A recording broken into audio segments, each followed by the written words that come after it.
We'll guide you through how to resolve issues with Claude, the AI assistant. If you find this helpful, consider subscribing and liking the video.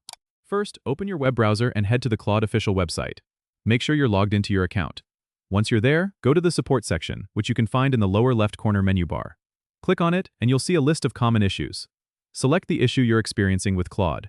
If it's not listed, you can click on the Contact Support button at the bottom of the page. This will open a form where you can describe your problem in detail.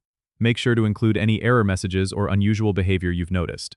If you prefer, you can also use the live chat option, which is available 24/7. A support agent will assist you in real time.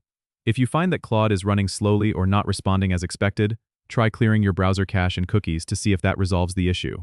Additionally, make sure your browser is up to date, as older versions might not be fully compatible with Claude. If the issue persists, you can try accessing Claude using a different browser to see if the problem is browser-specific. Another option is to disable any browser extensions temporarily, as they might interfere with Claude's functionality. Once you've gone through these steps, hopefully, your issue with Claude will be resolved. Don't forget to subscribe and comment if this helped you out.